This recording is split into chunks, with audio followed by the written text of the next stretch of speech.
বিয়ে বাড়িতে যেতে না যেতেই চলে গেল কারেন্ট, আর তারপরে বউয়ের মুখে ফ্ল্যাশ লাইট জ্বালিয়ে বউকে গিফট দিয়ে চলে গেলাম ফুচকা খেতে। হ্যাঁ গাইস, ফুচকা টুচকা খেয়ে রাতে বাড়ি ফেরার সময় ঠান্ডায় কাঁপতে কাঁপতে বাড়ি ফিরলাম। তো আজকের ব্লগটা স্টার্ট করছি এখান থেকেই, দেখতে থাকো।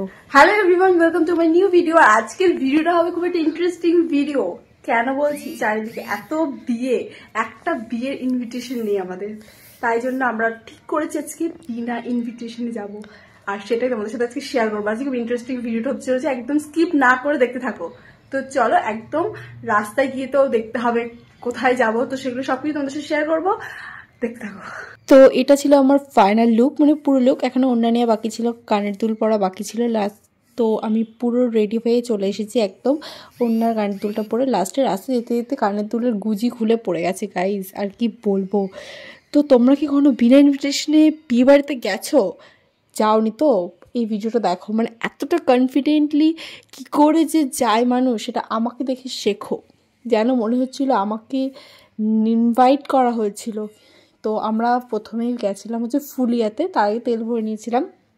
ফুলিয়াতে গিয়ে আমরা একটু আগে আগে বেরিয়েছিলাম, যেহেতু আমরা বিয়ে বাড়ি খুঁজবো গাইস। ফুলিয়াতে তো আমরা জানি না এক্স্যাক্টলি যে কোথায় কি বিয়ে হচ্ছে কি না। তো আমরা প্রথমে একটা বিয়ে বাড়ি দেখেছিলাম, বাট ওখানে না একটু ফাঁকা ফাঁকা ছিল। তো অত ফাঁকা বিয়ে বাড়িতে ঢুকতে গেলে কেস খেয়ে যেতাম। তো আমরা এখানে একটা ফুলের বুকে নিয়ে নিয়েছিলাম। যাই হোক, বিনা ইনভিটেশন হোক আর যাই হোক, একটা গিফট না নিয়ে গেলে হয় বলো। তো আমরা হচ্ছে ফাইনালি খুঁজে খুঁজে একটা বিয়ে বাড়ি পেয়েছি। তখন প্রায় 9টা বাজে। তো ভাবছিলাম অত তাড়াতাড়ি যাবো, যদি ধরা পড়ে যাই, মনের মতো একটা, যেহেতু একটা মানে একটা কীরকম একটা লাগছিল গাইজ, কি বলবো। কিন্তু না, সেজে গুজে রেডি হয়ে এসেছি, খেয়ে তো যাবই। তো ফাইনালি একটা বিয়ে বাড়ি পেয়েছি, একটা মাঠের ভেতরে বলবো না, একটা লজে হচ্ছে। তার আগেও একটা ছিল, অনেকগুলো বিয়ে রিসেপশন ছিল। তো এবার আমরা বিয়ে বাড়ির সামনে দাঁড়িয়েছি গাইজ, কিন্তু ঢুকতে একটু নার্ভাস লাগছিলো। তো আমাকে বোন বলছিল যে যদি জিজ্ঞাসা করো তোমাকে যে তুমি কোন পক্ষ কী বলবে, আমি চলো তো দেখা যাবে।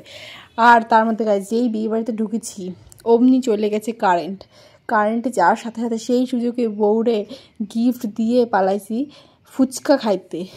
আর সেখানে গিয়েও দেখলাম প্রচণ্ড ভিড়। দিয়ে ভাবলাম যে না, মনে একটা কনফিডেন্টলি আনতে হবে একটা, যে না আমাকেও নিমন্ত্রণ করেছে। দিয়ে ভালো মতো ফুচকা হান্দায়ে ওখান থেকে গেলাম খাইতে। বেশি লেট করা যাবে না গাইজ, যদি কেউ চিনে ফেলে। তো চলে গেলাম উপরে ফুচকা খেতে, আর ওখানে গিয়েও ছিল ভীষণ ভিড়। আমি তাও একজনকে বললাম, বলে টোলে খেতে বসেছি। খেতে বসে কী কী খেলাম, তো এখন আমি ফুড ব্লগিং করব, তোমরা দেখো। প্রথমেই ছিল নান, ছিল চানা, ছিল তার আগে কী একটা ছিল জানি না, ভাত, ডাল, দই কাতলা, চিপস, ফ্রাইড রাইস, চিকেন কষা। খাবারগুলো অসাম ছিল গাইস, কিন্তু একটাই আফসোস, ভাবলাম মাটন হবে কিন্তু হইল না। ঠিক আছে, নেক্সট টাইম যদি হয় তো হবে। তো ভালো মতো করে খান্দাইয়া ওখান থেকে বেরোয় যাব, তখন দেখি দুটো লোক আমাদেরকে দেখছিল তাকিয়ে তাকিয়ে। তো আমাদের তো ভয় হয়ে গেছিলো। ওখানে খেয়ে 1 মিনিটও আমরা দাঁড়াইনি। 10টা বাজে তখন খেয়ে দিয়ে সোজা আমাদের মতো আমরা খেয়ে দিয়ে নর্মালি যেরকম আইসক্রিমও নিয়েছি গাইজ, ভুলে গেছিলাম বলতে। আইসক্রিম নিয়ে খেয়ে দিয়ে বেরিয়ে পড়েছি একদম। আর ওখানে 1 মিনিটও দাঁড়ায়নি, ওখান থেকে বেরিয়ে গেছি। আর তারপরে তো শুরু হয়েছে গাইজ কাঁপুনি। তো ফাইনালি বিয়ে বাড়ি খেয়েছি, ফাইনালি আমরা বিয়ে বাড়ি খেয়ে বেরিয়ে গেছি।